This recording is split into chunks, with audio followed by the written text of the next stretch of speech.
Good evening and welcome. You're watching Primetime News coming to you live and direct from our Newsfirst studios here in Colombo. I'm Tharani Karunaratna. Here are tonight's top stories. Newsfirst headlines. Main sponsor. A trusted place for your fixed deposit. Valuable FD, a symbol of stability. Electricity tariffs to be reduced by 30%. President assures in Dambulla. Ministry of Finance says that the Triposha company will not be closed down. Attorney and 2 others arrested over charges of online fraud remanded. 57 others released on bail. Pakistan railway bomb blast kills at least 25. BCCI informs ICC that India will not travel to Pakistan for the Champions Trophy. Newsfirst headlines. Main sponsor. A trusted place for your fixed deposit. Valuable FD, a symbol of stability. On to those stories in detail now. President Anura Kumara Dissanayake says that electricity tariffs will be reduced by 30% in the future. A meeting organized by the National People's Power was held in Dambulla today. Speaking at the meeting, President Anura Kumara Dissanayake said that investigations into a large number of cases of fraud and corruption will be concluded and legal action will be instituted in courts. Never in their life did they expect that something like this would happen. They thought that power will continue to transfer among their families. Now they have been hurt. They have not only been hurt, they are also scared. They should be scared. We have only started. Now all of them are saying the same thing. They say that the government cannot run for too long and that we will collapse. Some say the government will collapse in 3 weeks. Some others say that it will collapse in 3 months. And some say that in 1 year. Remember that the government of the National People's Power will not fall until this country is developed. Now, they are the ones who are most worried about how our government is going to develop this country. Even more than the people who voted for us. They are saying that we have not yet arrested any thieves. They are the ones who are saying these things. But remember that they must continue the same attitude when we start arresting corrupt individuals. Remember that we will completely clean this country. We will end the era where political power was used to murder people. They have still not found out what happened to Tajuddin, Lasantha and Pragitik Naligoda. Remember that we will investigate all of these. We will also investigate the Easter Sunday attack. Do not panic. You will receive some very good news about this in the near future. That is how these things should be done. Not only that, public property of the people worth billions have been robbed. Many investigations have concluded and cases can be filed. There are a few obstacles, but those obstacles will be removed after this general election ends. We will file action against these corrupt individuals. But before we clean up all of these places, there is one place that we have to clean up first. That place is the Parliament. The great Shrimadanya. Even if you are sending a few people into Parliament from the other parties, send in some new people. This Parliament needs to be cleansed. After our first cabinet is established, we will establish certain standards for politics. The entitlements for politicians will be clearly defined and nothing more will be given. We only recalled from former president things that they were holding on to illegally. They started to cry. We have not still touched their privileges that were given by acts of parliament, circulars and the constitution. We only recalled things that they held on to illegally and they started to cry. One person lamented saying that there are attempts to murder them. This person lives in the heart of Colombo, very close to the General Hospital. We recall the ambulance that was given. Then they say that if something happens to his life, we have to bear the responsibility for it. These things hurt them. Then they come on stage and say, well, the government is going to collapse in 3 months. As a start, we need to take care of our citizens. We have appointed a committee to review the recipients of the Aswasuma benefits, and if there are those who have not been given the Aswasuma benefit based on political reasons, they will be given these benefits through the next budget. When the new school term starts, the government will provide an allowance for the purchase of stationery items. Within a year or a year and a half, We will create a massive change in the energy sector and we will reduce the electricity tariff by 30%. Give us some time to do this. We need some time even to reduce the fuel prices. We will do these things. We have already drawn up plans for the development of the economy of our country. We will completely eradicate rural poverty. We will develop this country and that must be done. We will elevate this country to the next stage. Our country will be digitized. Everything can be done while you are at home. You can get a copy of the deed to your land from your home. Should we not create a country like that? We need to end this era of queues. All of us will unite and develop this country during these few years. We will transform Sri Lanka into one of the most developed countries in Asia. They will try to pull us by our legs and conspire against us. But as long as the people of this country are with the national people's power, none of these efforts can make this government collapse. Our victory on the 14th of November should make them cry. ඔය කිසිදු කකුල් මාට්ටුවකට වටන්න බෑ මේ ආණ්ඩුව.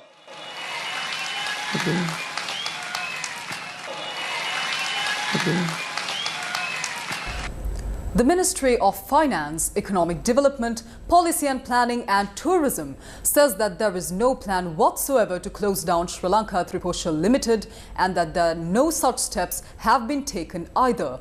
Issuing a statement, the ministry says that taking such a measure would be against the policy of the new government.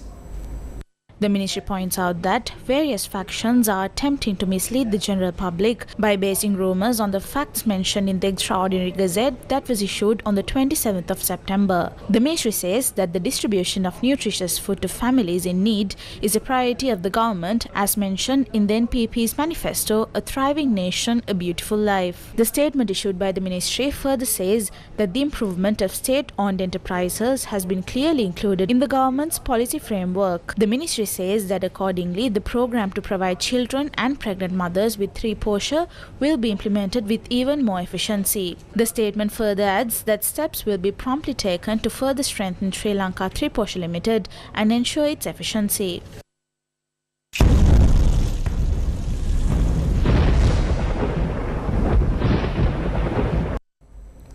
12,114 people are reported to be affected by the inclement weather conditions experienced by 3 provinces in the country. The Disaster Management Centre says that these people have been affected by disasters that occurred from the 1st of November to date. The disasters are linked to heavy rainfall, strong winds and floods. A holiday has been granted for students from grade 1 to 7 of the DS Senanayaka Vidyalaya in Kandy due to the protective embankment of its primary section collapsing onto another building. The National Building Research Organisation has advised against the usage of these buildings. 27 classrooms have been affected by this incident. Meanwhile, the engineer in charge of the low-lying areas close to the Dadru Oya advises nearby residents to exercise caution. Due to the ongoing heavy rains, 6 sluice gates of the Dadru Oya reservoir have been opened. Accordingly, 16,600 cubic feet of water are released per second. 4 sluice gates of the Polgola Mahavali Dam were also opened due to the ongoing heavy rains. Here, water is being released at a speed of 13,800 cubic meters per second. The engineer in charge of the reservoir says that residents of the either sides of the Mahavali riverbanks should exercise caution while using the river. 2 sluice gates of the Rajangana reservoir have also been opened 2 feet each due to the heavy rainfall experienced by its catchment areas. The water is being released to the Kala Oya.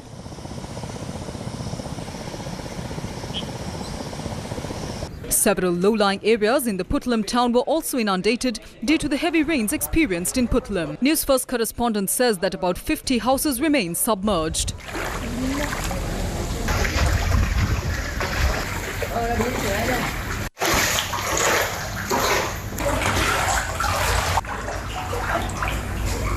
Sumanathisagama in Badulla was also inundated due to the overflow of the Badulla Oya following heavy rains in Badulla. However, water levels in the area have now receded.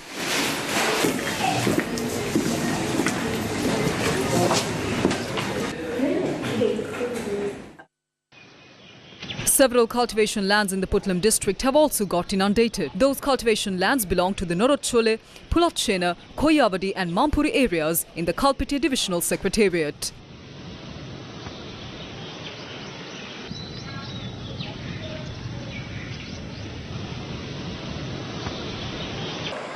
The Kandy-Maspana road was blocked off last evening in Kottagoda due to the collapse of a mound of earth.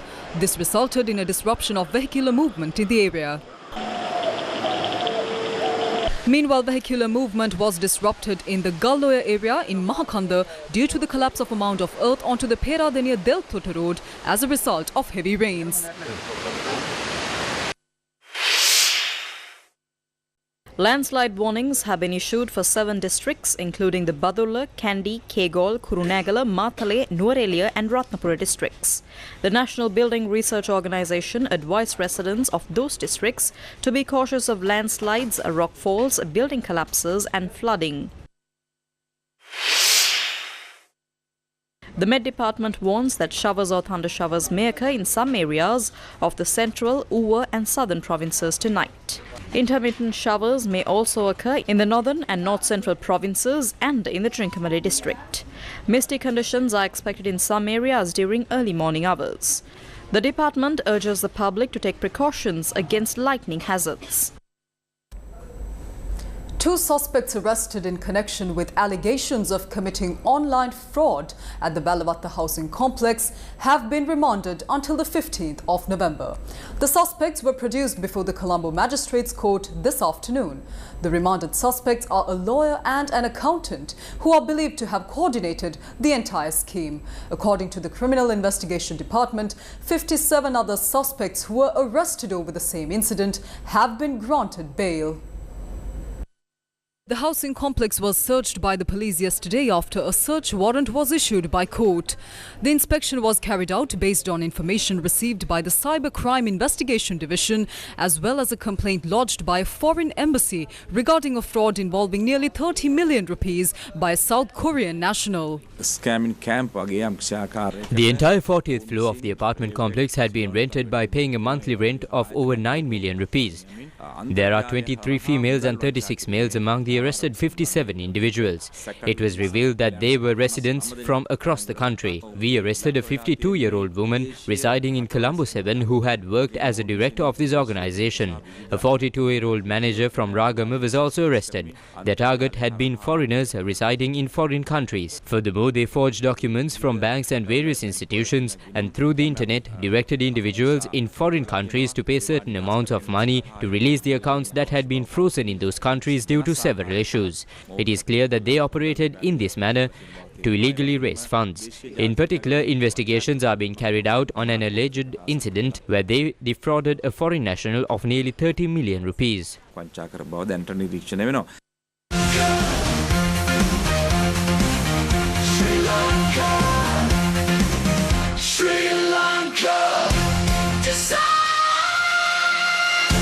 Sri Lanka decides.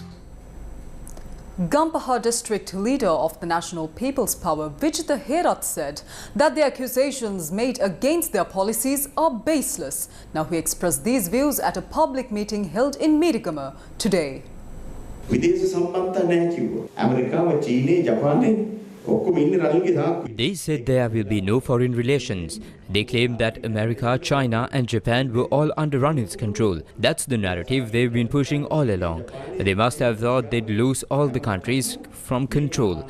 They said America was under his control, China was under his control. That's why they were cautious. But now all of that has turned out to be false. In reality, countries like America, China, Japan and Russia all have relations with the new government led by Anrukumara Dissanayaka. The Chinese government, for example, has committed to provide free school uniforms for children across Sri Lanka. By 2025, China will donate 11.86 million meters of fabric valued at around 520 million rupees for the children of Sri Lanka. This is a significant contribution to the new government. We will receive official uniforms as a donation from China next year. Furthermore, the Chinese government is also supporting the construction of houses, helping to build 1,996 homes as part of a housing project, providing assistance for 3 such projects for people in low-income areas in places like Dematagada, Kottawa and moratorium. This is all help from China. As for America, Samantha Power promised a donation of $200 million after a Zoom conversation less than 2 weeks after Comrade Unruh became president. India is also currently implementing many projects and providing substantial assistance during debt restructuring. All countries are with us and there are no issues. If we can accomplish all of this in just 5 weeks, imagine what we could achieve in 5 years. This has the potential to completely transform the country. Colombo district candidate of the SAMAG Chanabalawega, Dr. Hara DVA, says that the statements made in the political arena during the presidential election regarding the price of petroleum, the rice crisis and public sector salaries are contradictory to the policies of the government. The president is now giving instructions to provide relief to everyone, but we don't have the funds to do that. As for the rice crisis, the president recently said that rice mill owners should be aware that if they don't release rice to the market, he will import rice. I am advising the president not to fall for these tricks.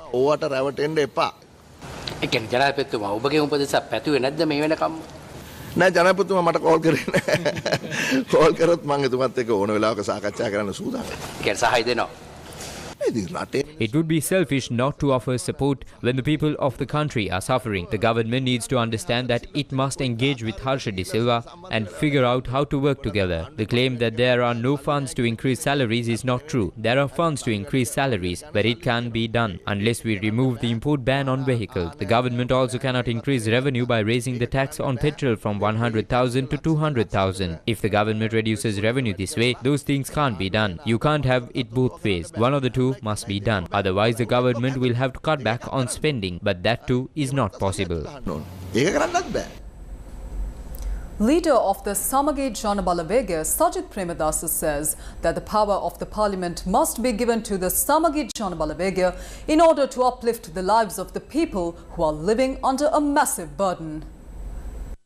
Sajid Premadasa joined a rally held in Casbah today.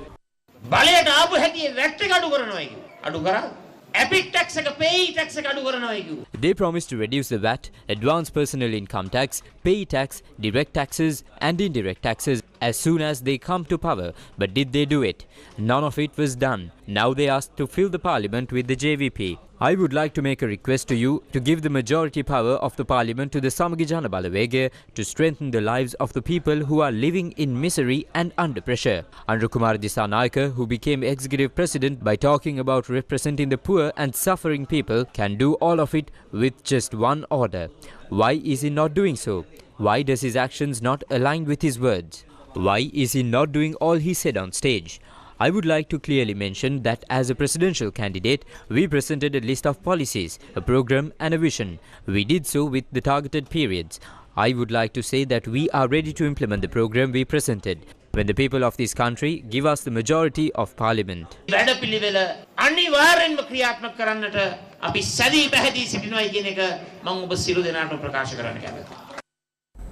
National organizer of the Sri Lanka Podujana Peramuna, Nama Rajapaksa, says that the present government is working hard to correct the lies told in the past rather than working for the country.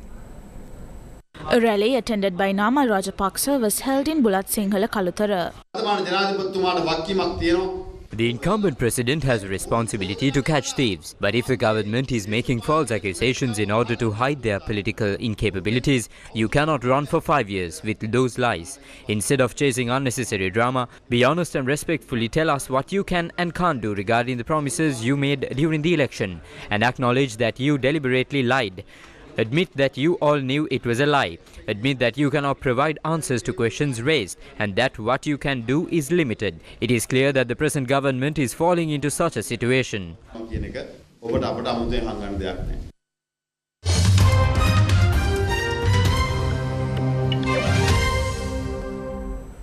Authorities say at least 25 people have been killed after a bomb exploded at a railway station in Pakistan's Balochistan province.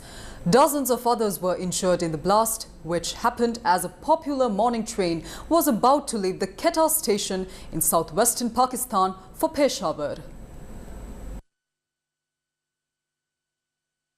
The 9th of November 2024, 8:45 AM. The Quetta railway station in Pakistan.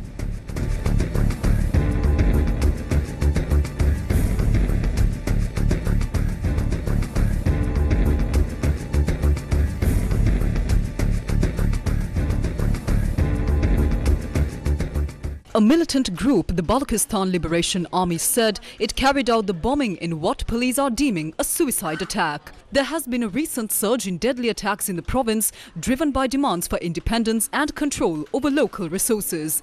The city's commissioner has said that at least 25 people were killed, including the suicide bomber, and about 50 others were injured in the blast. A senior police official said the explosion was thought to have been caused by a suicide bomber carrying 6 to 8 kilograms of explosives.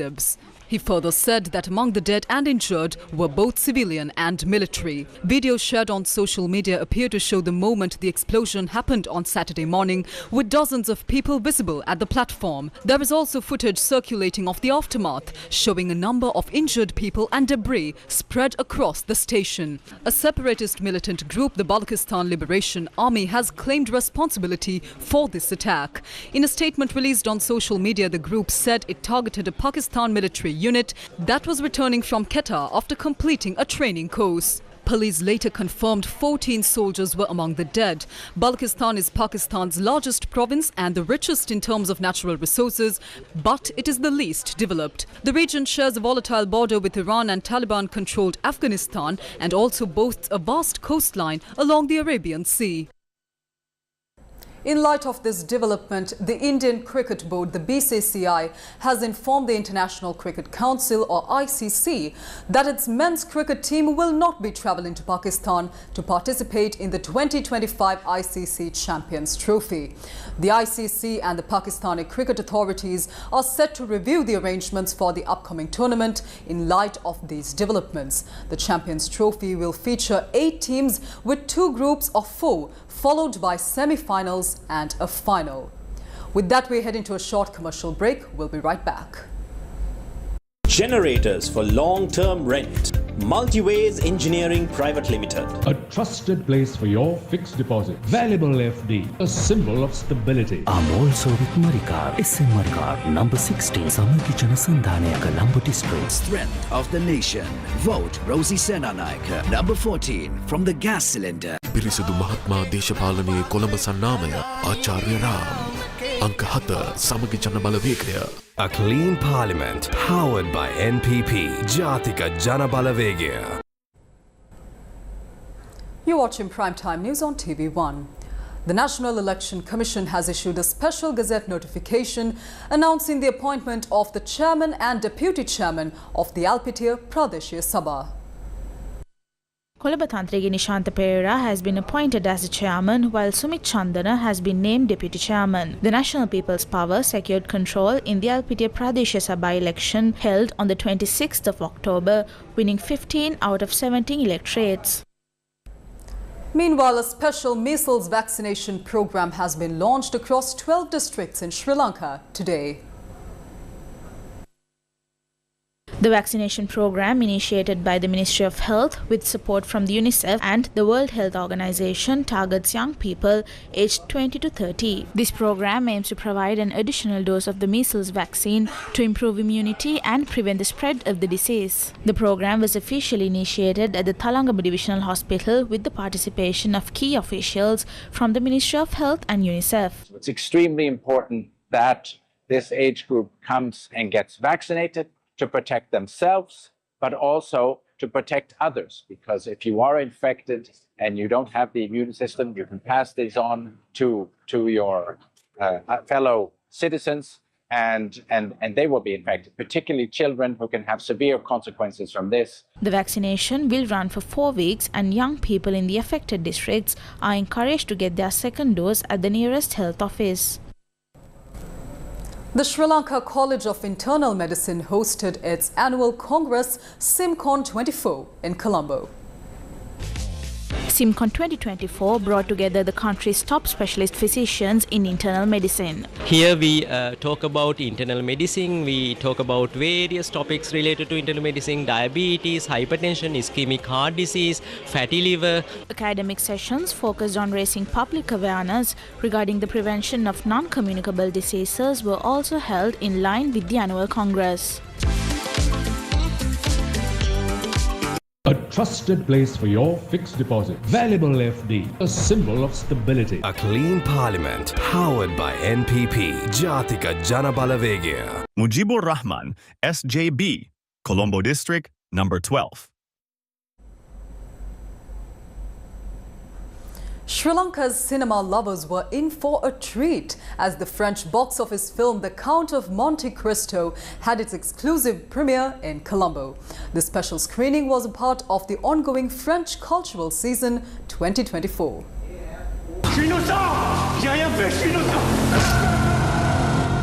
Il vivra. Et pour tout le monde, il sera mort. As part of the French Cultural Season 2024, the Embassy of France in Sri Lanka and the Maldives, together with the network of Alliance Francaise in Sri Lanka and the Maldives, organized the exclusive premiere screening of the widely acclaimed French movie, The Count of Monte Cristo. Today at PVR Cinema in One Goldface, we are screening the premiere of the French movie The Count of Monte Cristo. This movie is an adaptation of a worldwide famous French novel written by Alexandre Dumas. And we are very glad to bring this movie to Sri Lankan audience like just a few months after it got released. I'm very happy that I saw this because grade 8 in my school we read Count of Monte Cristo. Edmond Dantes, our hero, and Mercedes.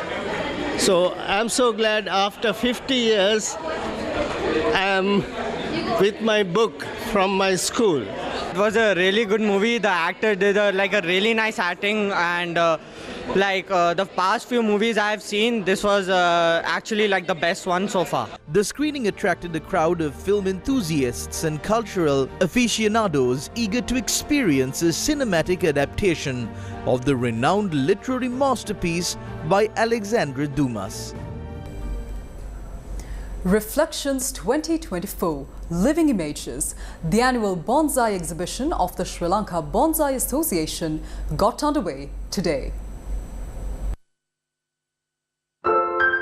Bonsai is a centuries-old Japanese art form that involves cultivating miniature trees, meticulously shaped and nurtured to resemble their full-sized counterparts in nature.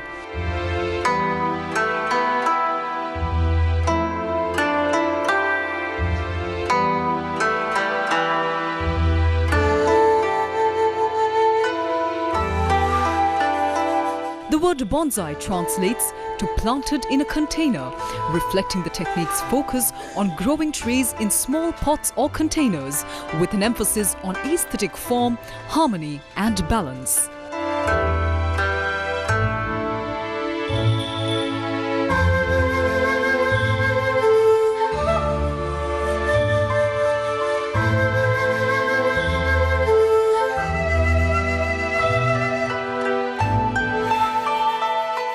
The Sri Lanka Bonsai Association is at the forefront of promoting the art of bonsai in Sri Lanka.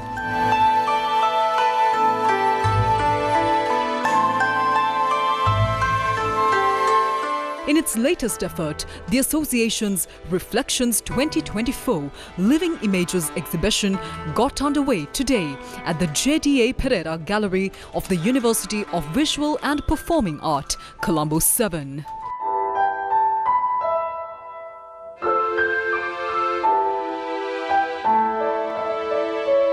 We started in 1989, and so there's about 35 years with many exhibits and members who have exhibited here.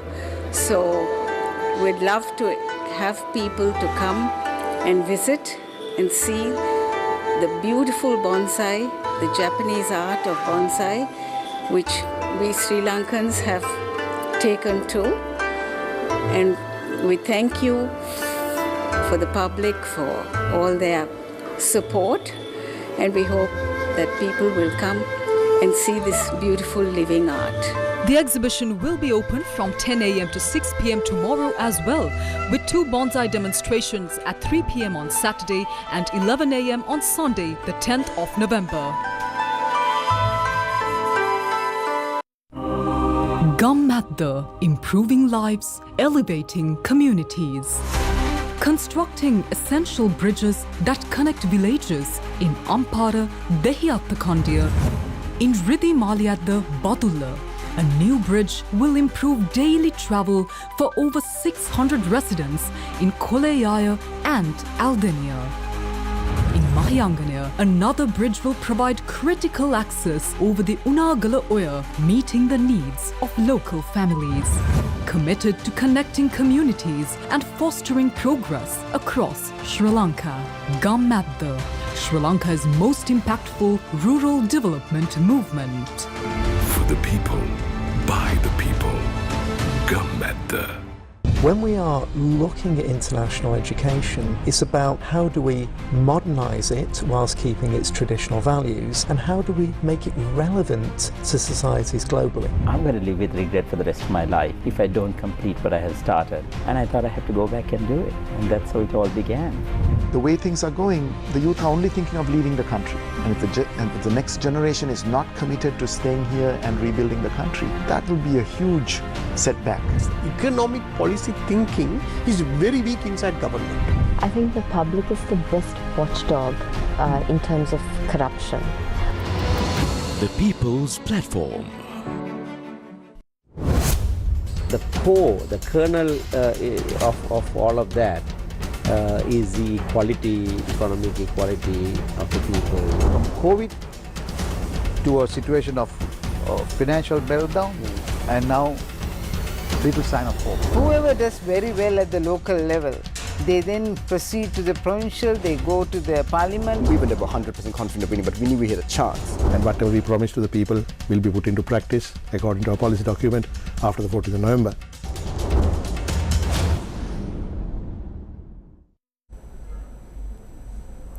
Rice is a staple food for a vast majority of the population of Sri Lanka. Many people in rural Sri Lanka make ends meet through cultivating crops. In a country like that, how exactly did the price of rice increase exponentially? We will delve into what exactly happened in today's segment of What Happened to Sri Lanka.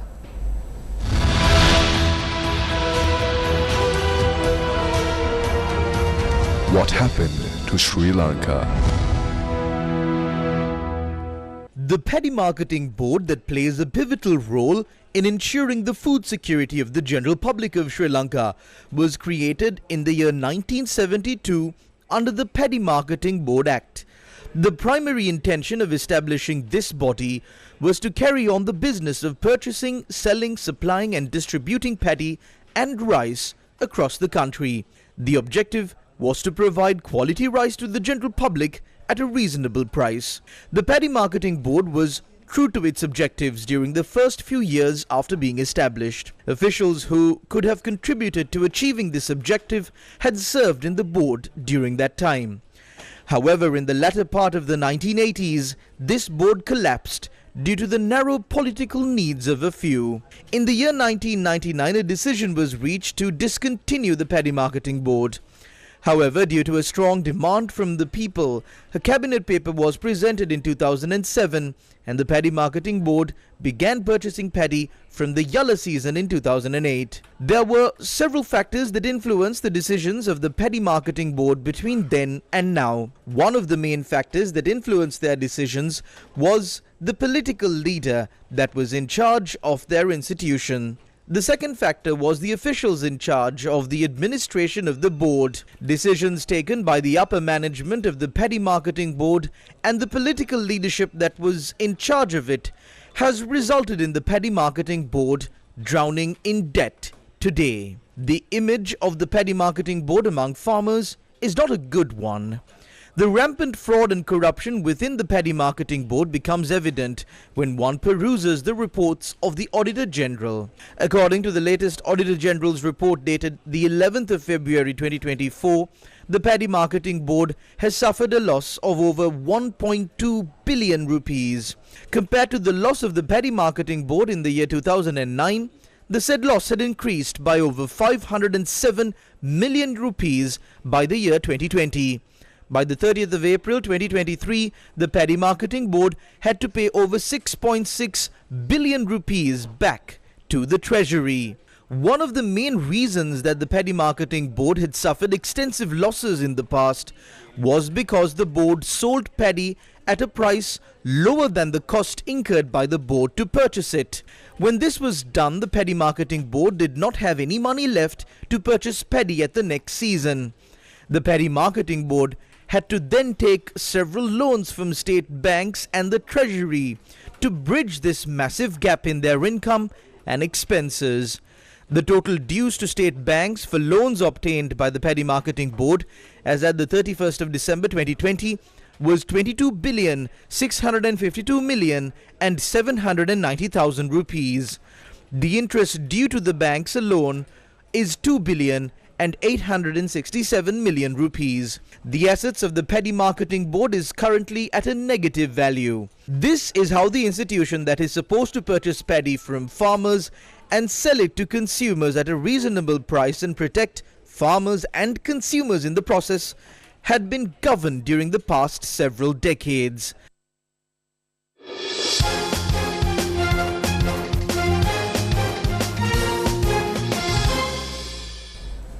The first T20 international between Sri Lanka and New Zealand is currently underway at the Rangiri Dambulla International Stadium. Batting first, New Zealand was bowled out for 135 runs at 19.3 overs. Chasing a target of 136, Sri Lanka are currently at 78 runs for the loss of 3 wickets at the end of 10 overs. And that's a wrap of Prime Time News for tonight. I'm Peruni Karnaratna. Thank you for tuning in. Take care. Good night.